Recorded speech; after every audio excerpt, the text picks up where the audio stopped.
Hey guys, for today's video, I will show you how to easily embed a Zoom meeting on your website. First, go to your Zoom account and schedule your meeting, adjust settings if needed, then click Save. Next, copy your Zoom meeting link from the meeting details. You'll use this link for the embed code. Now go to your Wix account and open the site you want to add a Zoom meeting to.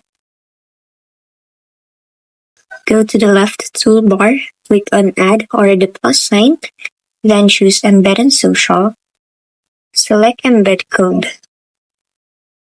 Choose Web Address, and then paste the Zoom meeting ID you copied. You can also use an iframe code. You can pause this video and copy the code I have here. Just replace the meeting ID with yours. Then copy and paste it. You can also do that to other websites like in Google site. Go to your Google Sites account and open the site you want to add a Zoom meeting to. Click on the Embed option in the right-hand toolbar, then choose Embed Code. Paste the same iframe code, and that's it. You've successfully embedded your Zoom meeting on both Wix and Google sites. Don't forget to like, subscribe, and hit the bell icon for more tutorials.